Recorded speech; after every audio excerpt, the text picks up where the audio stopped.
in his first year. He's 5 years old, and similar kind of story. Which is why I said absolutely yes to Kim for getting involved in this. Is I'm seeing my poor teacher kind of jumping on Microsoft Teams with like 30 odd kids who are 5 years old, and like and some of it's really chaotic and absolutely mad, whereas some of it's also working. And that's why I just thought, you know what, there must be an opportunity to just share some really simple things. I'm just going to share some of the stuff that I have found really, really works well online, in the hope that it will work for you guys as well. And if it doesn't, that's cool as well. And it may be that they don't always work, and sometimes they do. And that's the kind of nature of this thing. As you guys know, you kind of pick and choose the tactics that work depending on, who you're with, the audience, that kind of stuff. But I didn't want to do too much of a presentation, because I'm more interested in actually getting to the point where we have a conversation and go, right, how's it in your world? Can we give you some real specific things? But there's a few key principles that I thought might be useful based on really just me watching my boy kind of working with his teacher in his class, that I thought might be useful. So I'm gonna share my screen and just talk you through a few pieces. Kim, can you give me permission to share? Nicely secure there, no chance of being Zoom bombed.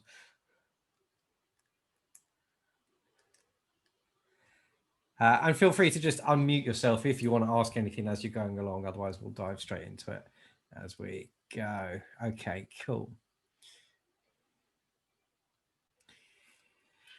Right, can you see this blue screen which says delivering online learning, schools? Give me like a big jazz hands or something like that. Great, good stuff, good stuff. There's lesson one, really. It's like get used to asking for physical cues from people to get feedback. So the first thing really that I think is works at an absolute treat is kind of teach the tools and establish the rules.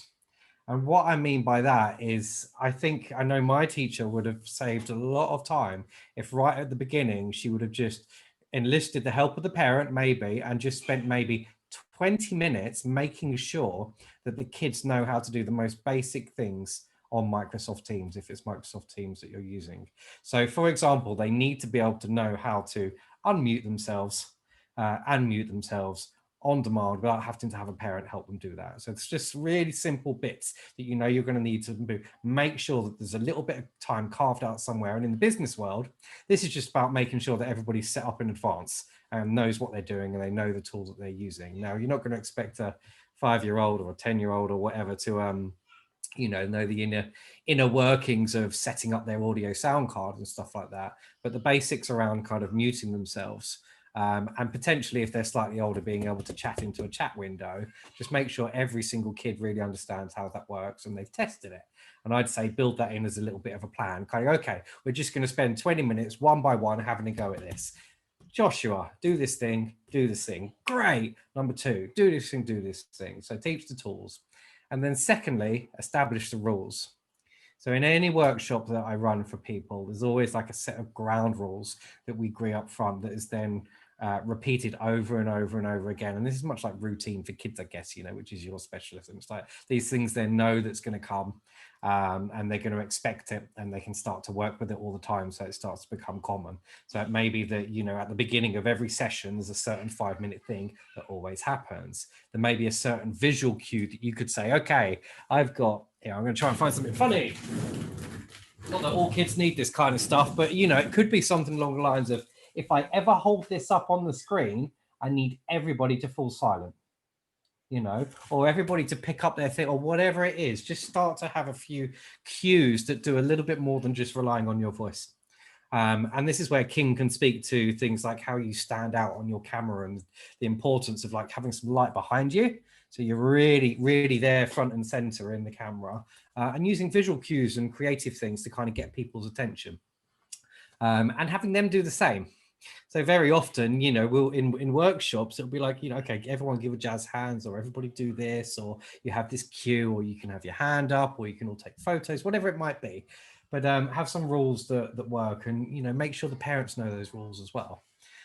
What I often do before a big workshop with lots of people is just send a really simple little one-pager to everybody that basically says, this is what we're using, this is how we're going to use it, and this is what's expected of you.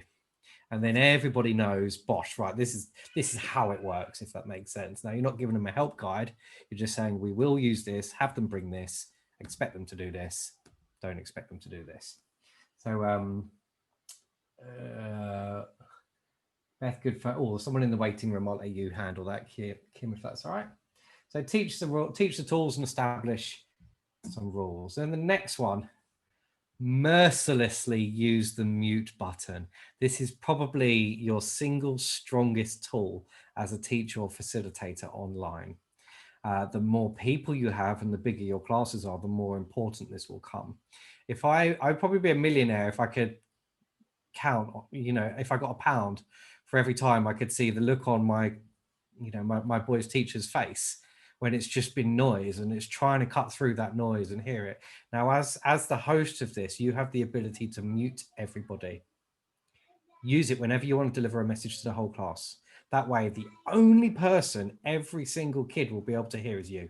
On that, I'm going to interrupt Matt quickly. Sorry, yeah. I've made you host, so you're going to have to let. Cool. Got it.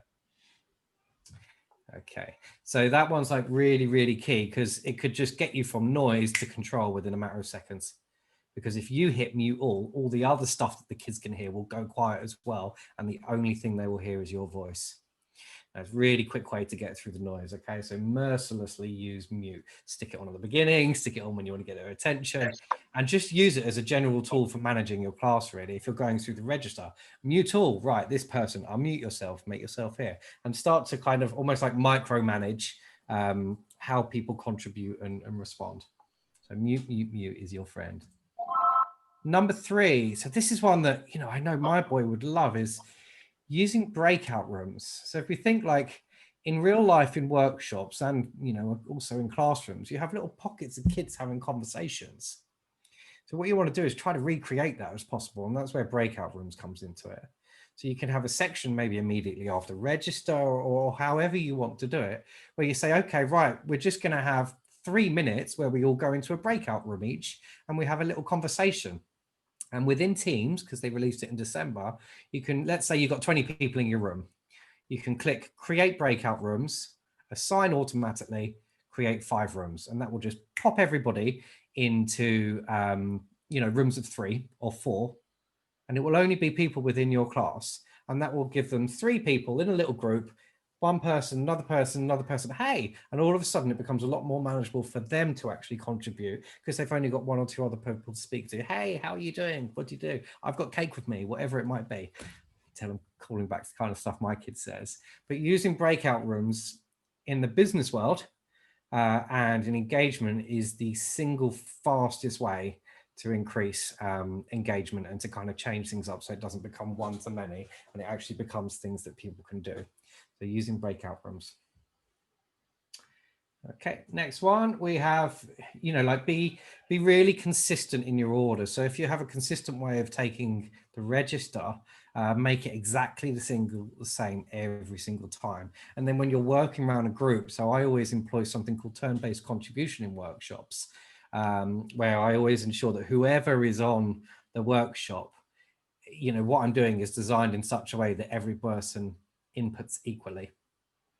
And then a pattern starts to establish over time. It's like they know it's going to come around to them. And then that way you can kind of manage that a little, that process a little bit more, and you avoid the chance of the noise, the extroverts kind of taking over all the time and the introverts maybe not being so. And I call that turn-based contribution. For me, I literally have a name in front of me, and then if I have a question that I'm going around everybody one by one, I just tick it off as I go. And then when we come back to the next one, second tick.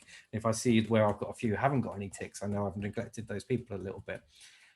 So just kind of really structuring it in a way that will allow you to hit everybody, if that makes sense. And you need to think a little bit more about that online than if you're in a room where you can be a bit more ping-ponging with people and walking around and telling those people to go quiet, etc., etc. So be consistent in the order and use turn-based contribution. Empower the kids, have them drive and participate as much as possible.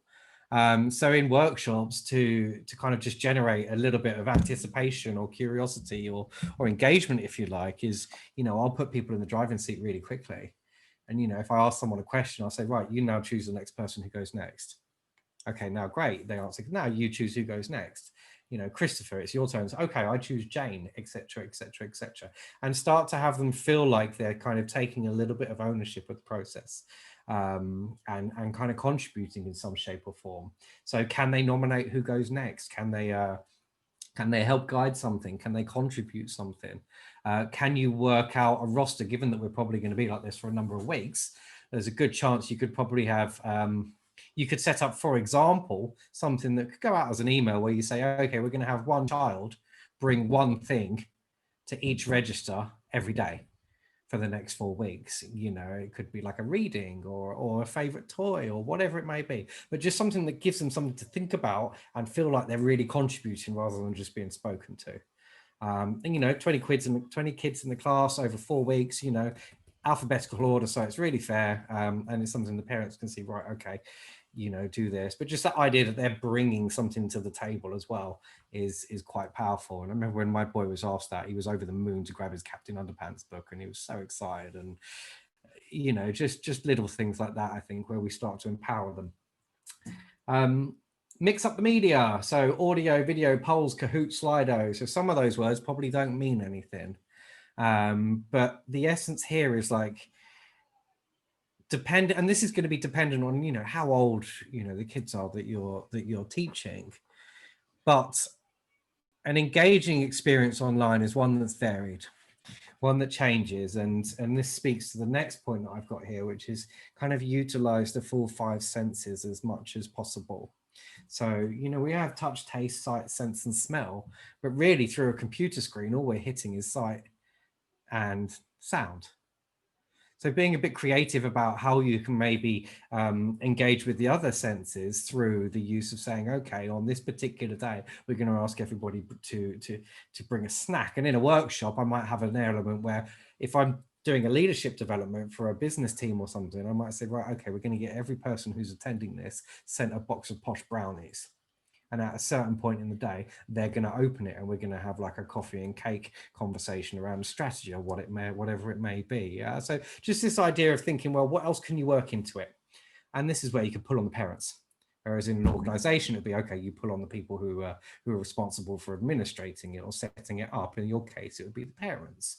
You know, can they bring their favorite food, whatever it may be, or smells and all these things. And just all these things that, you know, you do all the time in the classroom. Just try to think of creative ways of replicating those online, because once you start engaging those other senses as well, then it becomes a little bit different and it becomes a bit more varied rather than just a screen full of kids screaming, you know, and all that's all the goodness and the trouble that comes with that. And where I've put here Kahoot, Slido, so these are third-party tools that you can use for free or a low fee. If your children are old enough, they will be able to use their smartphones to access them whilst they're on a call with you.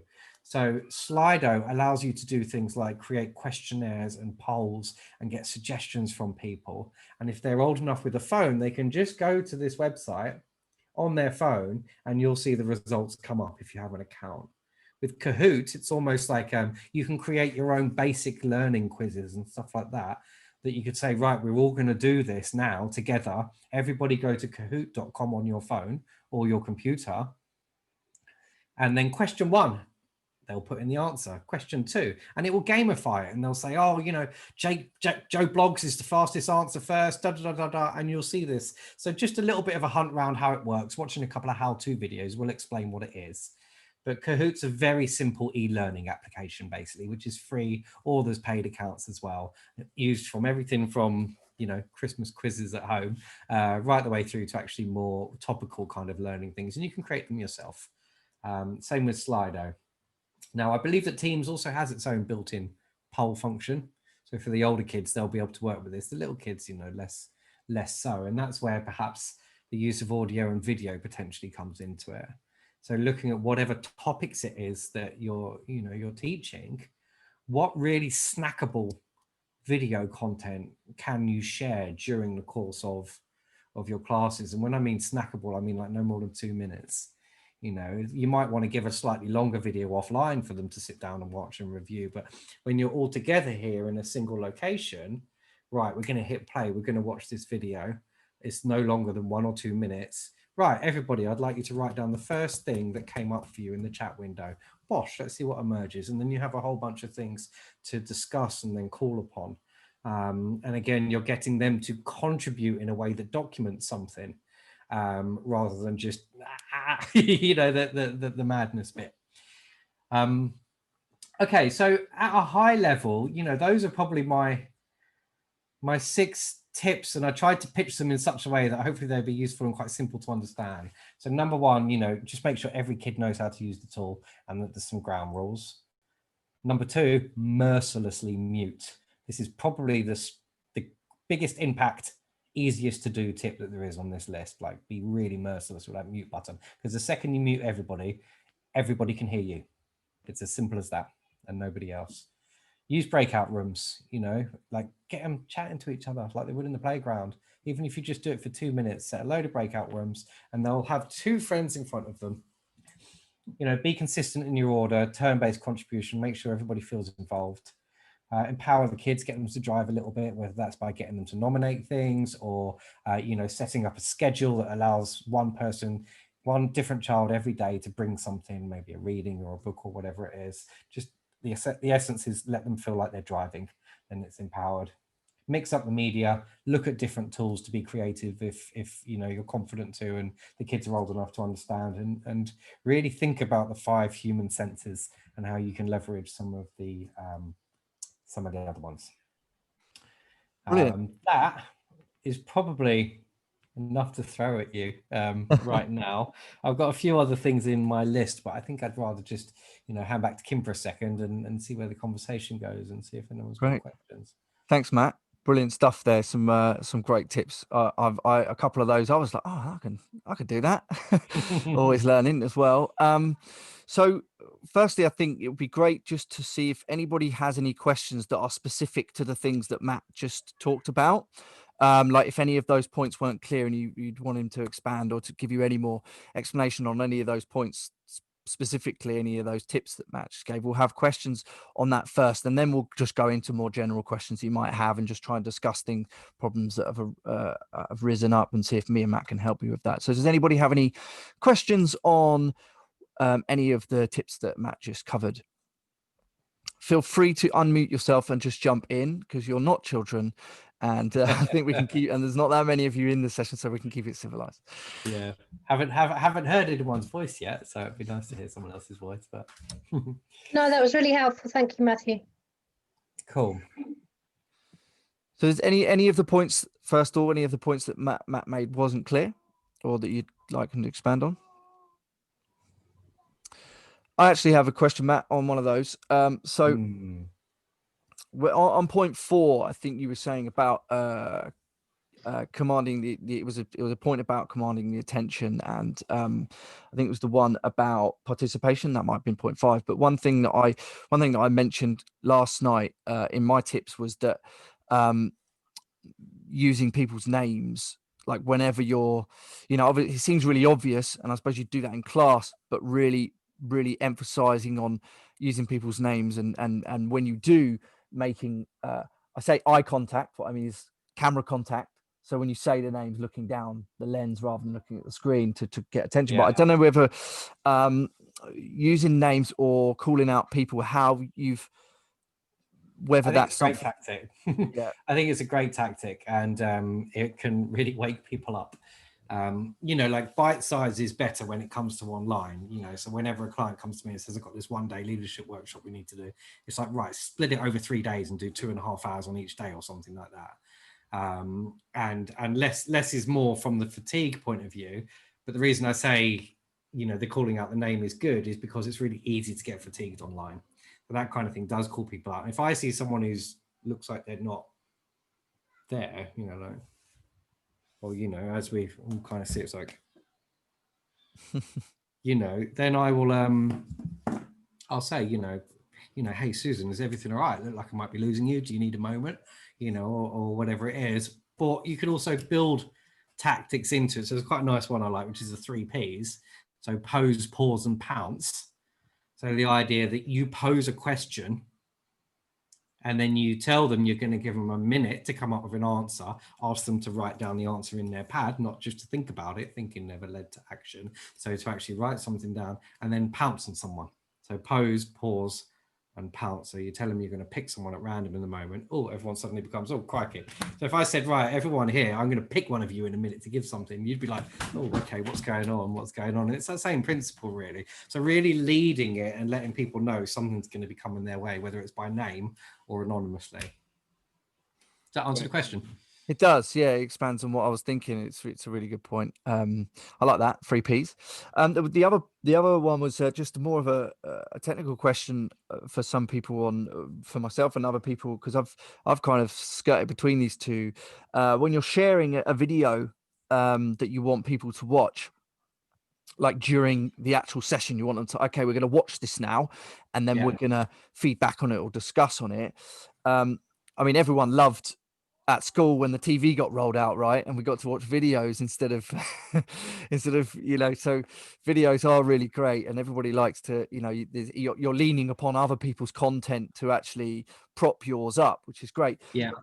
From a technical point of view, from someone hosting that, do you think it's better to share the link to the video so they can open it up in a new window and watch it there, and hope that they will kind of watch it at the same time? Or do you think it's better to share your screen and play the video through the screen? I know that in Teams there's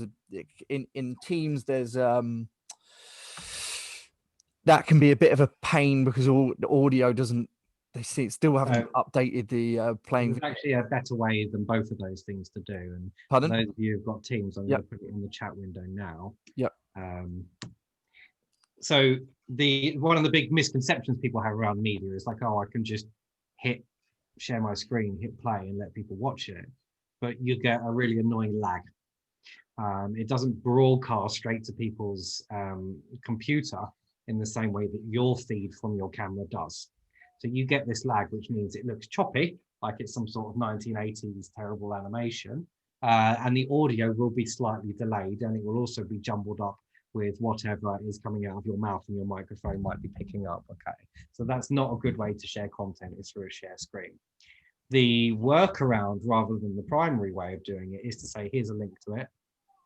And when you do that, what you don't want is like everybody clicking it like over the course of 20-30 seconds and all kind of hit and play at different times, and then it becoming a little bit fractured and messy, like a YouTube link. So I would direct that quite strongly and say what you're going to do. So it'd be something along the lines, okay, in a moment, I'm going to put a YouTube link in the chat video.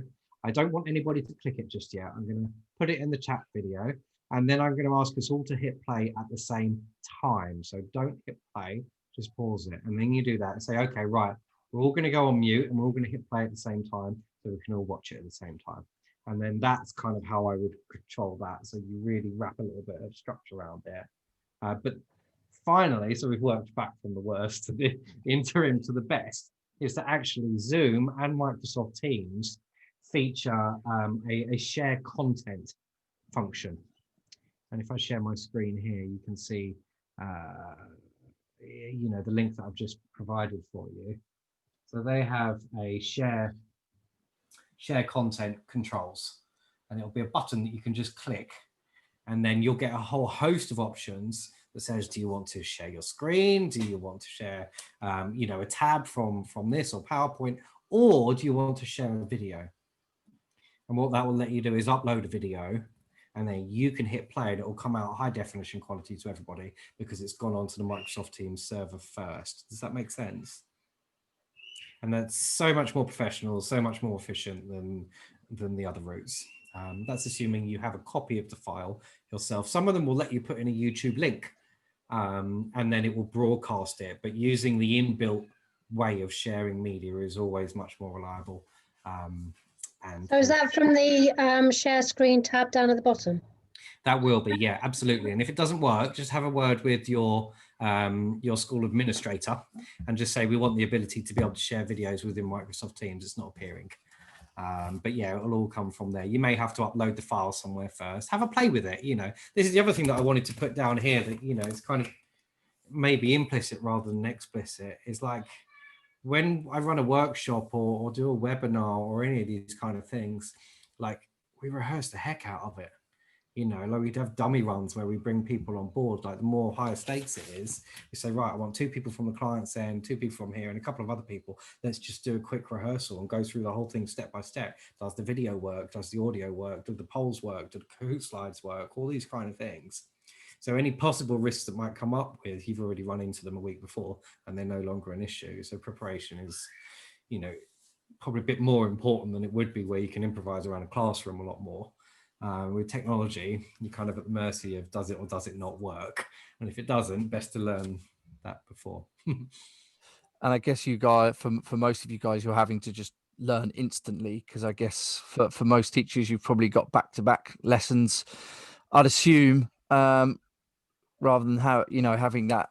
I guess that's where, you know, there might be a difference between the business world. Like we're fortunate to have potentially have the time to rehearse these things and figure and for you guys, you're having to work it out on the fly. I think just on that point is, I mean, I guess for various different levels. Sorry, my little baby's in the background if that's cutting in there, but not really much I could do about that at home. I'm sure you've all faced similar problems every day, but yeah, I was just going to say, you know, I think the thing I got from last night's session was that there was a lot about technology and the sort of panic of like, oh, something's going wrong. What do I do when something goes wrong?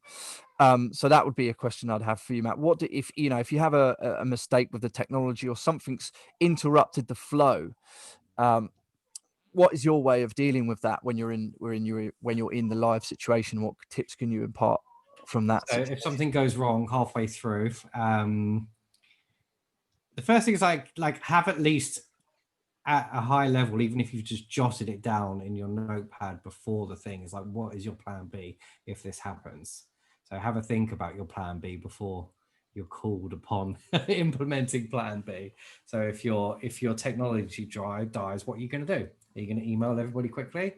Are you going to send them a text? Are you going to send them a Teams thing? Like, what is the process if you get a full outage? If it's something along the lines of the video won't work. So if you try, let's say, to use Microsoft Teams built-in video function, which I think actually for someone who was asking how it works, there's something called Microsoft Stream, I think, which maybe you need to look at as well. If that doesn't work, then your plan B would be, here's a link to the YouTube version. You know, what you can create is, if you have all these things, you know, you can create a free account on YouTube and upload your content as long as it's not sensitive. For free, and it can be on a private link so no one can find it. So you can start to build up your own video content there for use if you wanted to. So have a plan B. If that then doesn't work, then, you know, don't stress about it. You know, make light of it really is the main thing, and either commit to follow up with it afterwards, or talk them through what the purpose of it was so they still understand, and then move on.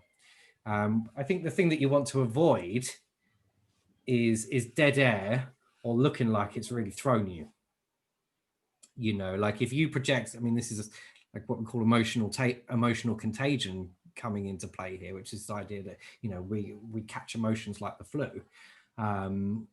If you project confidence, no matter what's going on, people will feel confident about what's going on. If you look nervous and anxious around what's going on, then that's going to rub off on the people that you're speaking to. So just hold that kind of, I've got this, even if you've got these fears and anxieties shooting through at the back. I haven't really got it. Just look like you've got it, and then that'll, you know, hopefully that'll shine through. But yeah, just have a plan. Would you say that there was an optimum time? Sorry? Would you say that there was an optimum time to be online? Do you mean time of the day or duration? No, duration. It depends what you're doing. You know, as a general rule of thumb, you know, because I've run whole day workshops for people, you know, where we've got on at 9:30 and we finished at 5, and they're really taxing, far more taxing than being in a room. So the principles I think you need to adopt is less is more, bite size, more breaks.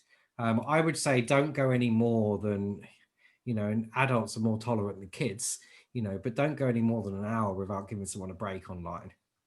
You know, and for me, in an ideal world, if I called the shots on every single design I do of a workshop, which I don't, because there's always client needs, that kind of stuff, I'd probably say no more than 45 minutes. I'd love to do one which is like, right, 45 minutes of power, 15 minutes break, 45 minutes of power, 15 minutes break, hour break, 45, so you really get their attention, and so that when you give them a break, they also feel like they're getting a break. Because this idea of, right, we'll go for an hour and a half, take 5 minutes, then we'll come, that's not a break, to actually reset a little bit. But you can help encourage resetting by giving people instructions. So rather than, right, we're going to come away from the screen, I'll be back in a half hour for drop-in, which is what my class, what my boys' class is doing, is I actually give them a directive to go and stand in the garden for 5 minutes, or something like that really does wake them out of where they are, so they don't just get on another screen.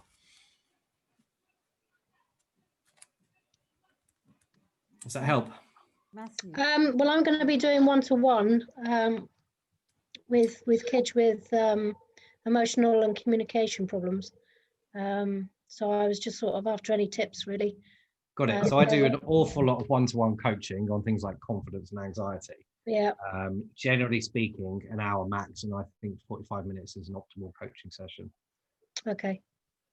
That would be, and that's generally the rule of thumb in the coaching world, is you don't really need more than an hour, and the heavier the topic, the less. And if you do need to continue, just take a break and come back. So no more than an hour. It's a long answer to that. Susan, you were going to say something. Yes, Matthew, I was going to say that I do teach in the classroom, but at the moment I'm just tutoring one-on-one. So what I tend to do a lot of with the kids is, especially if I feel that they're starting to get a bit tired or sleepy or whatever, we do sometimes just do very quickly some breathing exercises or some fun exercises, the shaking, we might just to get ourselves relaxed. And we do all sorts of, because they do different subjects, I'll say, I'll use various tactics to make it more fun as well. Let's put your English hat on now, put that one of your maths hat away, or whatever it might be. But we always do a bit of breathing. We always look at what's been good. We get them in the very positive part of the brain as well, very quickly. And if I feel they're starting to get a look, I'll stop and I'll get them to shake themselves, or even stand up in front of me, and do some exercises very, very quickly, just to help them sort of refocus, as it were. Perfect. Okay. Perfect. Yeah, I think that the more you can use the whole body, the better, as far as I'm concerned. When I'm coaching people for public speaking stuff, and they're like, okay, we're in this online world now, I just want to get better at presenting. I'm like, right, okay, show me how you present. And they're like this. I'm like, so you're sitting down, aren't you? And they're like, well, yeah, everybody sits down. It's like, well, how much of your body are you actually using to deliver this message? And this kind of moves into Kim's area a little bit, but I say to everybody, if you're in presentation mode, if you have to go and get 6 Bibles or a whole ton of Lord of the Rings books or whatever to get your monitor up and get your camera up, be standing, because then your whole body is mobilized to present, rather than half of it being unengaged and just your torso being there. But we all think, oh, we have to sit to present, but actually we perform better when we're on our feet. So any big workshops, that's how I'll be up there. And yeah, I think that's a really good point, and we mentioned that last night. By the way, guys, who weren't there last night, I've uploaded that to YouTube now, and I'll be sharing those links to previous recordings, I guess, via email to you guys. But one of the points that came up last night and that I made was about trying to replicate what you would just do in real life, but if it was in terms of, because a lot of people, as Matt said, some people will be like this, and that's not really a natural feeling place to see somebody, right? It's all a bit up close. And one of the sort of facts that I share is that I can't remember the exact percentage, but it's something around you're 70% more trustworthy if people can see your hands. So at least showing your hands and having enough of you in the shot to be able to see your hands and using your hands and moving your hands, rather than just being head and shoulders. For one, it's more engaging when you talk, and for two, you actually just feel more trustworthy, and it just feels natural. And the first point that I made in the 5 points that I gave last night was the overall principle is to try and replicate on screen the feeling of you being in a one-to-one situation with someone. Even though you're with a whole class, try and replicate what would be if you were engaging with them one-to-one. So the eye contact, the names, being able to see you in a bit more of a fuller form rather than just your face. And you know, if you do want to stand up, then through a screen, if you're actually standing up and you're, you know, presenting like over here, then it's not going to work the same as in a classroom because you're too small on screen. So imagine like you would be sat across a desk from someone or a table with someone, and in terms of your screen, your positioning, that's the kind of area that you'd want to be in. And essentially it is just trying to make it feel as natural as possible. Oh, hello. Hello.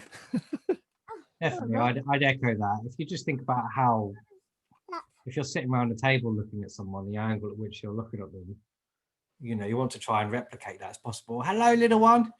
You know, and it feels more natural if you're, you know, if you get it up at eye height, if you can try and get your camera at eye height. It also removes any kind of unconscious biases around kind of like status and height, and, you know, everybody looking up to you or looking at you, all that kind of weirdness that comes with, you know, when the cameras aren't quite right. So if you can get it up the camera, I would say, as high as possible. And what that will also do is that will kind of subconsciously get your body language a bit more in check as well, you know, because if you're looking down like this, that's going to encourage you to kind of close your diaphragm a little bit and, you know, be less engaged. Whereas if it's up higher, it forces you to have a more open body language, which opens your organs, etc., etc., etc. You know, and that stuff's pretty important as well. If your body's ready, your mind will be a lot closer.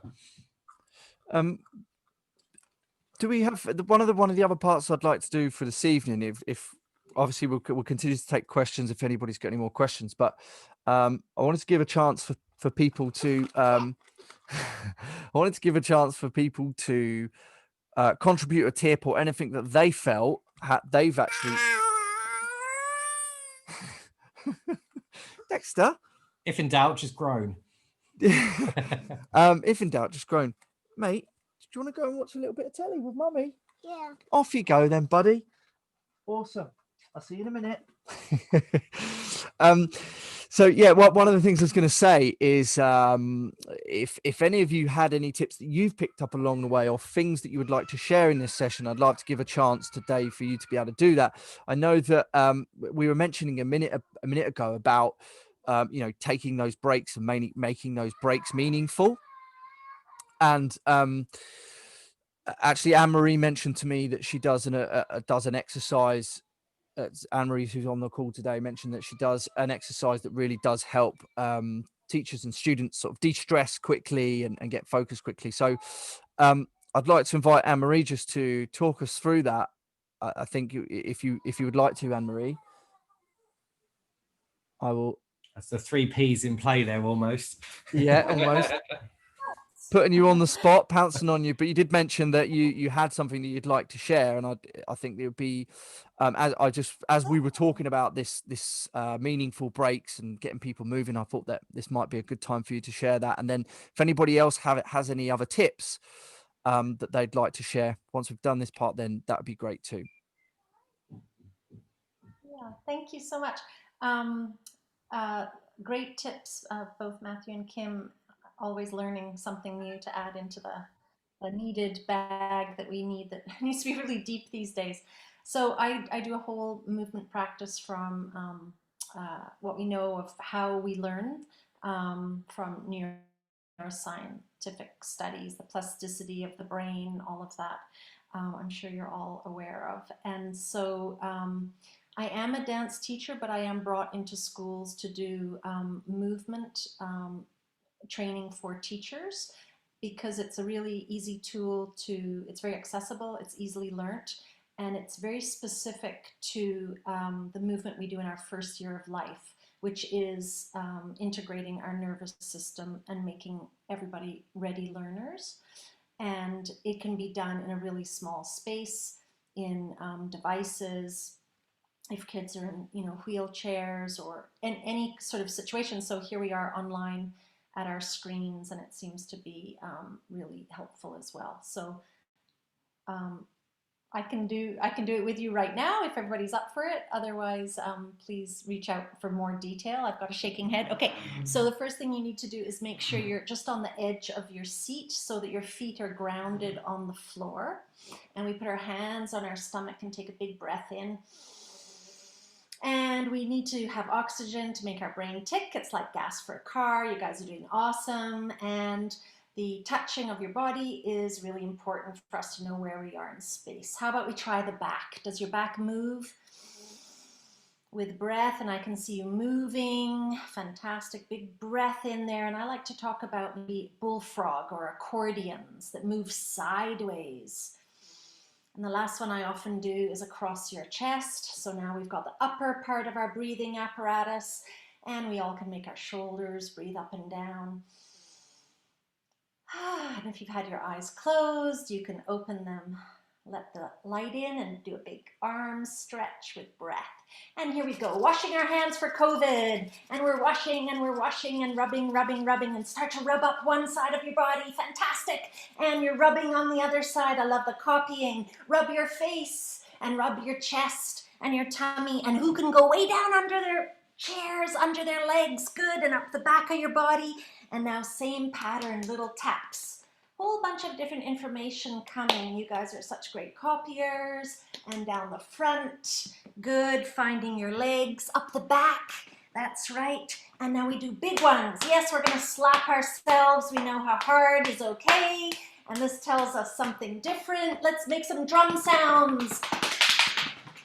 And up the back. And we need soft touch to care for each other. Know how to stroke an animal. Help someone who fell down on the playground. And as adults to caress. Fantastic. And big stretch. And curl into your heart. And reach out to the world. And back to yourself for safety. Can you add your legs in? Stretch like a big X. And curl to yourself. Great. Whole body. Big stretch of your legs and arms and head. And now just your head. Hands on your table if you're sitting. Hands still if you're standing. And now the middle of your body. Uh-oh, we're going to get wiggly. And tip your bum. And you've got your whole spine. Shake it up. And now play the piano. Keep your feet really grounded. Arms are moving. Paint the sky. Hold your hands still. And soccer feet. Go fast, fast, fast. Feet on the ground. Moving, moving, moving. Move your feet, move your feet. Yeah, woo! And play the drums. And hold your hands still. Stretch your legs one at a time. Great job. I see everybody under the desks are stretching their legs out. Good. Half a body. Left side up. Right side up. I wasn't prepared for this, but I'm doing my best. You guys are great. Half a body, and crossover, crossover, crisscross, applesauce. Do it with your feet as well. Crisscross, crisscross, crisscross. Big breath up, and down. Circle in. Pull down a good idea for the day, and let it go. Great. So one word, how do you feel? Awesome. Great. Awesome.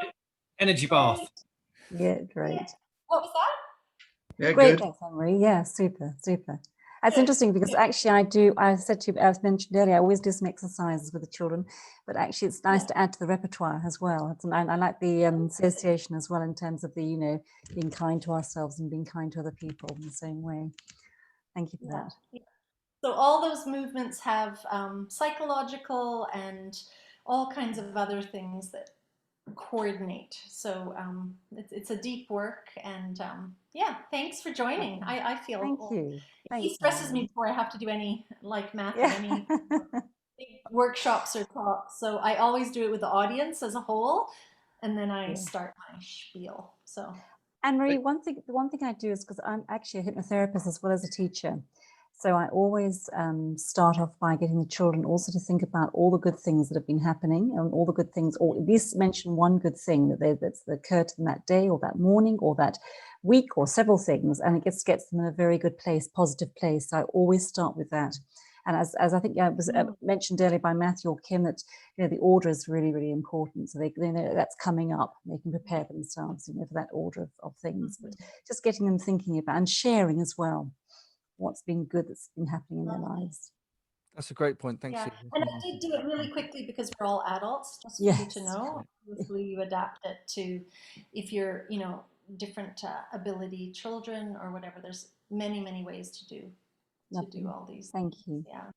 Thanks, Anne-Marie. I think I doubt many people thought they were going to be hugging themselves when they signed up for this evening. So having things that are slightly unexpected, but I can see how that would really, especially when it comes to a break or what we were talking about earlier, employing this kind of idea of movement and not only having movement that's just kind of made up, but movement that, might actually address and link to some of the neuroscience that Anne-Marie's talking about. So Anne-Marie, if you could put a link in the chat just to if anyone wants to find out about any more of that, then that would be great in the chat box. And yeah, that was great. It woke us all up after, I'm sure you've all been teaching all day, and we've got a few minutes left of this session. So what I'd like to do is offer the chance to anybody else, either if you have a tip that you've picked up,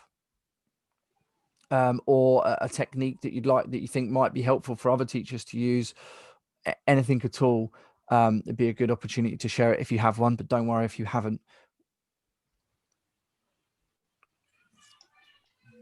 I've just got a question I'd like to ask all of you, because you all seem a lot more adept at this sort of technology than I have ever been.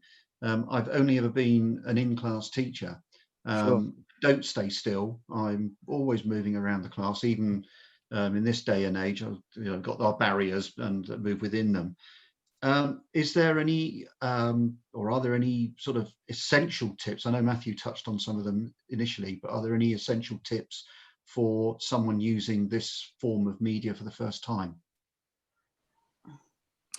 I'd say if you're using it for the first time, like literally the first time, is build upon what you're doing slowly. So to keep it simple, keep it simple as possible until you're really comfortable with the level of simplicity, and then add extra elements, rather than, because obviously we're offering loads of tips this evening. There's loads of different things you can do, the tools that Matt mentioned, and the last thing you want is to bamboozle, get bamboozled by it. So don't feel like you have to do everything, but just get really comfortable with the simple stuff first. Just literally being able to feel like you can turn on and off and actually talk and be heard and be seen. If you check back in on last night's session and the tips I gave, it's tips around video and just getting that right first time. It's not necessarily it wasn't necessarily about technology. It's more about just how you look on screen. And that's like in your physical space at home or wherever you are doing it from. Little things like making sure you sat in front of a window or got bright light on you, so that you're actually standing out and if you can be seen and be heard well, then that's half the battle. So just nailing those simple parts first, I would say. And then once you feel like, okay, well, I can just switch on and do this now, then maybe add the layers. But try not to try and do it all at once, because that might, if you're not necessarily technologically minded, then you might get a bit bamboozled. And you don't have to use all the tips and every tool. Just get the simple stuff right first, I would say. Do you have anything to add to that, Matt? Yeah, practice. Find a family member that you can just have a go at this with, and just kind of go, look, can I just run through this plan? Can I have a go? And just get used to it. And the other thing is with Zoom, and I believe with Teams as well, you can create a video meeting without anybody else on it. So you can just get used to having the window up to you and see what you look like and speaking to it without even having anybody else into it. So just get comfortable with it, so that when you do come to that first class or the first one-to-one session or whatever it is, that isn't the first time you're experiencing that technology. Make sure that all the tests that you need to meet, whatever it may be, that you've done them at least once beforehand, so that your attention is on the person you're speaking to rather than the technology you're speaking through. I think that's a really good point, Matt. And back to that point you just made about creating a meeting with nobody in it. I do every time I go for a call. I did it tonight beforehand.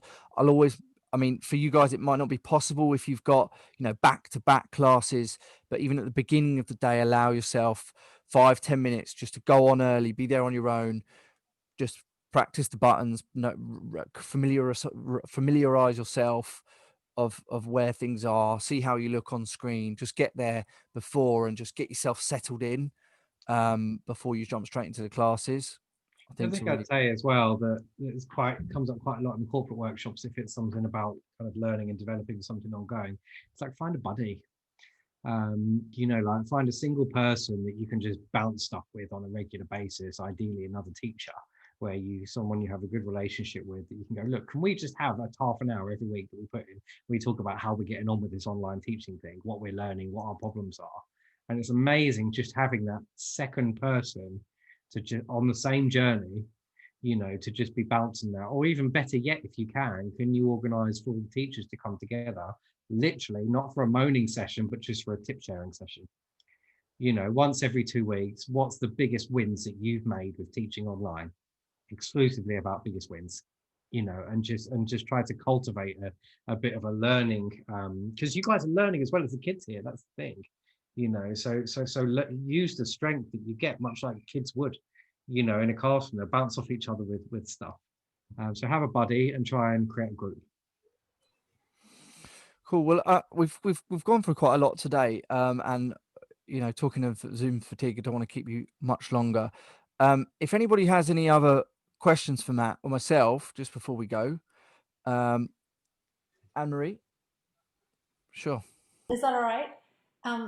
Matt, I just because I do use video a lot, so I'm very curious about this thing I obviously haven't been doing. So I usually hit the share screen and have it on another tab. So you're saying I download something on Zoom or Google Meets, and that would be my tab? Yeah, each of the tools kind of behave a little bit differently, but with Zoom, I'm just having a look at where the optimize for video clip. Let's have a look. They all behave a little bit differently depending on what you're doing. But with files, let's have a look. With Zoom, I think you can upload a file first and then share the file. Okay, but if I you still do hit share screen then on the Zoom. Sorry? I still hit share screen first on the Zoom. Yes, definitely. And then you've got let's have a look. We've also got if you do a screen share, there's a couple of little options. So if you do go down the share a tab, when you hit share, you've got share sound and optimize for video clip. Okay, so that will help improve some of the issues that you might have around lag and stuff. But like I say, I would just have a go, just practice this when you're not on a call with somebody and get used to it, or find someone else you can do. With Microsoft, like I say, with Microsoft Teams, it's slightly different. I think you have to use actually like the Microsoft Stream, and that gives you a link which you put into your room. And then with Blue Jeans, I think it is, which is more of a US based type thing, you upload a video file and then they appear as things that you can share. So they all do it slightly differently, but they all support it now to do it properly. So just a little bit of Google digging and a little bit of practice. And the difference will come with whether you are pointing to a link on a website or if you actually have the file yourself on your computer. Okay. So if you have the file yourself on your computer, then you can probably upload it somewhere and stream it. If it's on YouTube, they vary a little bit with how they behave. Okay, thank you. Sorry, it wasn't a black and white answer there. No, it's all good. Matt, could you just switch me back to host? I just want to share one more thing before we go. So, guys, I want to thank you for coming. And as I say, this week, the idea is we do one of these each evening, 4 till 5.